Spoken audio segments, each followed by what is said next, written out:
Hai, assalamualaikum warahmatullahi wabarakatuh. Halo Sobat Hobi, selamat datang di CFD Media.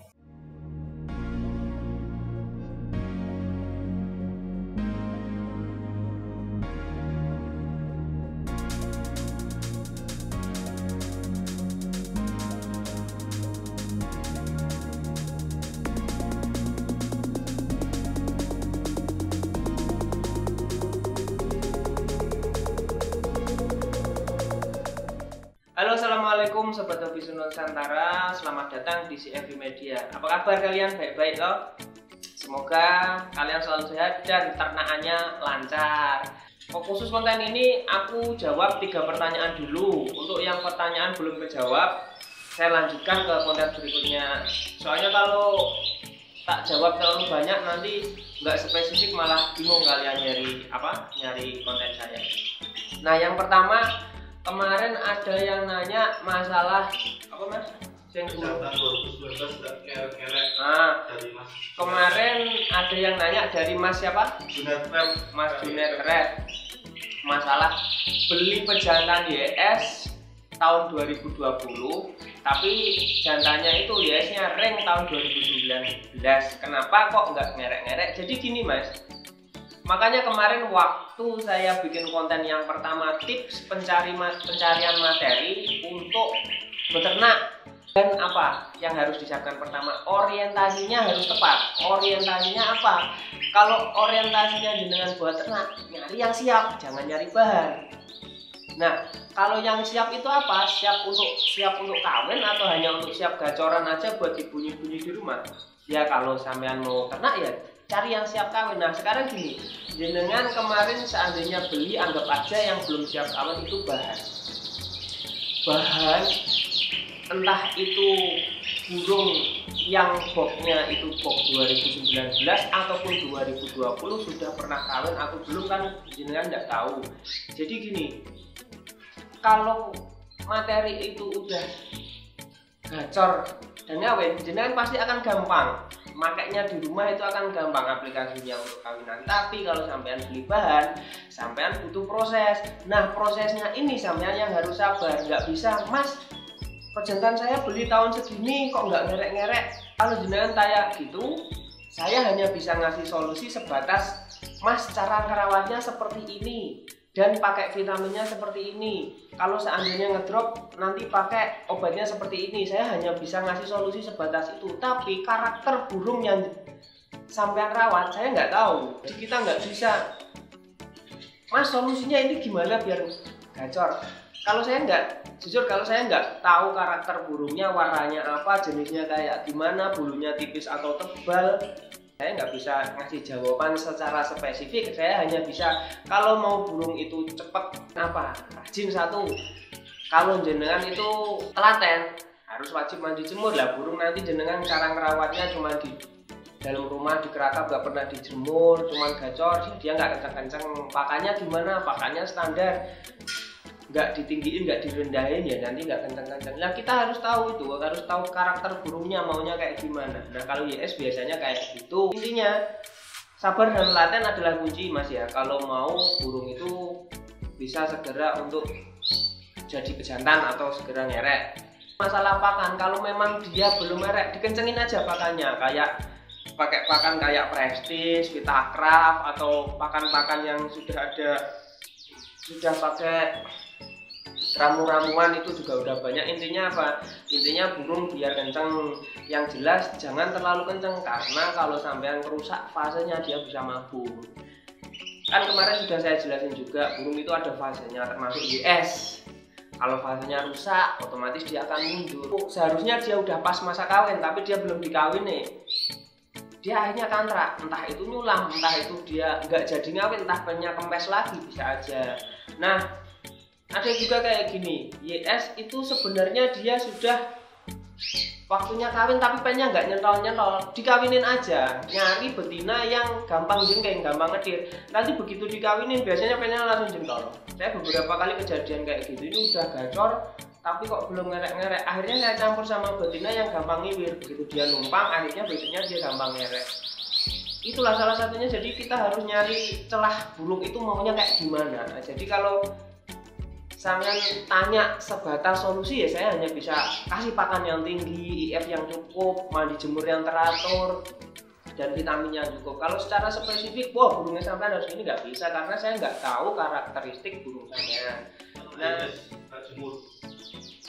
Nah kemarin juga ada pertanyaan dari Mas Muslim Muhammad, masalah dia itu pernah dapat info dari temennya atau dia dari review YS bahwa ternak YS itu nggak perlu jemur dan lain-lain. Jadi gini, sebenarnya kemarin saya mau bikin khusus tentang YS ya, cuman nanti aja. Jadi secara general dulu saya jelasin burung kenari itu kayak gimana, baru nanti spesifik kayak YS. Jadi gini ya, saya jawab sedikit aja tentang ternak YS sesuai pertanyaan Mas Muslim Muhammad. Jadi gini, ternak YS itu ada dua cara, indoor ataupun outdoor. Kalau sistem indoor memang nggak pakai jemur, tapi dia harus pakai vitamin dan nutrisi yang cukup. Nah ini seperti yang dilakukan di luar negeri sana, dia punya masa kawin, vitamin dan lain-lain itu punya literatur sendiri yang sangat tertib. Jadi vitamin harus 1 minggu berapa kali, harus mandi berapa minggu sekali, itu juga harus tertib, jadi nggak boleh dirubah. Karena kalau seandainya dalam sistem ternak itu nanti dirubah, biasanya burungnya banyak yang rusak karena di sana emang nggak ada matahari, dan akhirnya mereka bereksperimen untuk menciptakan vitamin, sedangkan di Indonesia nggak ada kayak gitu. Malah yang di Indonesia itu yang menerapkan sistem indoor atau sistem ternak di dalam ruangan tanpa jemur, itu berarti mengikuti sistem ternak di luar negeri. Jadi masa kawin hanya 2 kali, berapa bulan itu mereka hanya mengawinkan burung, setiap jodohnya itu hanya 2 maksimal sampai 4 kali untuk 1 sampai 2 pasang, atau 1:2, atau 1:2 itu maksudnya jantan 1 betina 2, atau sepasang, per pasang itu maksimal 4 kali. Nah kalau saya sendiri menerapkan apa? Karena saya burungnya banyak, saya nggak mungkin sistemnya jemur. Karena saya sistem jemur nggak punya waktu untuk jemur, jadi nanti waktu burung dikeluarin semua, mataharinya udah panas, burungnya belum masuk, belum selesai ngasih makan, malah repot. Makanya saya juga pakainya sistem indoor. Untuk vitaminnya nanti saya jelaskan sendiri, vitamin doping nanti saya buka konten sendiri, nanti cek ke konten saya yang lain, nanti ada, nanti saya jelaskan tentang vitamin indoor dan lain-lain. Nah untuk yang kedua, ternak outdoor. Outdoor ini sangat saya anjurkan di Indonesia, karena di Indonesia karena iklimnya tropis ya, nggak kayak di luar negeri. Vitamin matahari pagi banyak, jadi kita enak banget. Nah ini ya khusus burung-burung yang yang burungnya nggak gitu banyak. Kalau emang banyak tapi mau sistem outdoor juga nggak apa-apa sih, tergantung orangnya, selera masing-masing pokoknya.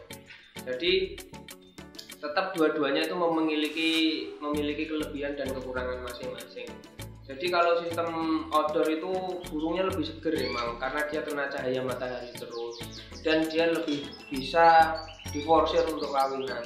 Ya kena panas nanti tiap 2 hari kawin juga bisa. Itu juga kayak peternak di Indonesia itu banyak yang pakai matahari untuk dikawin. Makanya itu untuk sampean harus bagus yang mana, terserah jenengan, pilihlah yang menurut jenengan enjoy dengan waktu jenengan beternak itu enjoy yang mana, nah itu lakukan aja.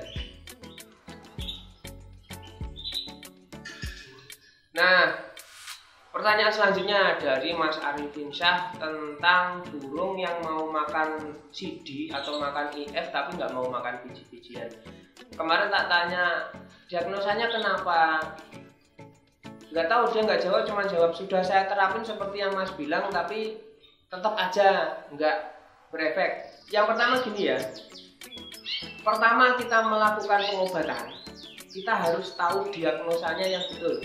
Kemarin saya jelasin kenapa burung itu nggak mau makan biji-bijian tapi dia cuma mau makan IF, itu kenapa. Nah itu harus didiagnosa yang benar, baru kita memilih obat-obatan. Nah obat apa yang jenengan pakai saya juga nggak tahu, apalagi kemarin sudah saya jelasin juga kenapa burungnya kayak gitu. Ada yang juga gara-gara tenggorokannya sakit. Nah kalau tenggorokannya sakit itu biasanya cengkreh-cengkreh dan kerak-kerak gitu, kipat-kipat juga bisa. Ada juga yang pencernaannya nggak beres, dia nggak bisa karena biji-bijian ada juga.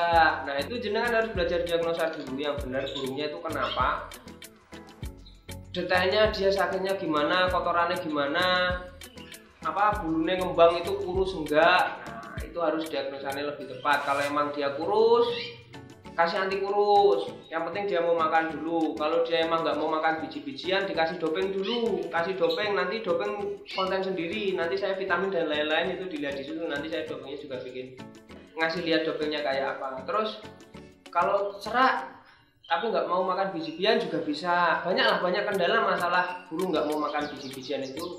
Obatnya beda-beda, makanya itu harus tepat diagnosanya. Nah kalau emang diagnosanya udah tepat, terus obatnya juga udah tepat, tapi belum ada efek yang lebih baik, ya tetap dicoba terus lah mas. Namanya kita berusaha. Jadi yang namanya makhluk hidup itu kan kita nggak tahu sebenarnya maunya apa, ini sakitnya apa, udah begini-gini ya. Itu saya eksperimen, kalau ini nggak bisa langsung saya cari obat lain. Apalagi gini mas, saya kan juga dari awal bilang nggak semua, yang penting kita ikhtiar. Nggak semua burung yang diobatin sesuai dengan cara saya itu sembuh. Yang penting kita ikhtiar, intinya gitu. Apalagi kita harus tahu diagnosa yang benar-benar tepat.